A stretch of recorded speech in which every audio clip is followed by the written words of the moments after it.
नमस्कार प्रेक्षकांनो, आपलं स्वागत आहे आपल्या चॅनलमध्ये. कशा आहात तुम्ही सगळे? आय होप तुम्ही छानच असाल. चला तर बघूया पटकन रिव्ह्यू, ठरलं तर मग मालिकेचा. सगळेजण मधुभाऊंच्या रूममध्ये झडती घेण्यासाठी आलेले असतात. प्रिया तिथे सगळे बघते आणि मग ती बरोबर जिथे हार लपवला ती बॅग काढते, तर हार त्यातच सापडतो. सगळे त्यावर आश्चर्यचकित होतात. मधुभाऊंना काही समजतच नसतं काय चाललं आहे ते. पण प्रिया आपला कांगावा चालूच ठेवते. ती पळतच पूर्णाजीकडे जाते. सगळे तिचे मागे जातात. ती सांगते पूर्णाजीला हार मिळाला म्हणून तिथे. तर पूर्णाजी पण खूप चिडतात. कल्पना पण मधुभाऊंवर चिडते. प्रिया मधुभाऊंवर खूप आरोप करते. मधुभाऊंना काही समजत नाही काय बोलावं ते. पण ते फक्त एवढंच बोलत असतात की मी चोरी केली नाही ते.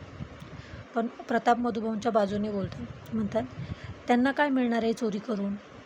त्यावर अर्जुन म्हणतो आपल्या घरात हे यापूर्वी पण झालेलं आहे, सगळ्यांना माहीतच असेल, पण कुणी प्रियाची चूक मान्य करत नाही. मग अर्जुन म्हणतो ठीक आहे, पोलिसांना बोलवा, तेच शोध लावतील. त्यावर प्रिया घाबरते. म्हणते पोलीस नको, सुभेदारांच्या इब्रतीचा प्रश्न आहे. सायली तिला म्हणते काय पोलीस बोलल्यावर घाबरली काय. पण या सगळ्यात प्रियाची इच्छा काही पूर्ण होत नाही. मधुभाऊंना घराबाहेर काढण्याची तिची इच्छा अपुरीच राहते. प्रताप म्हणतो मधुभाऊ तुम्ही इथेच राहा.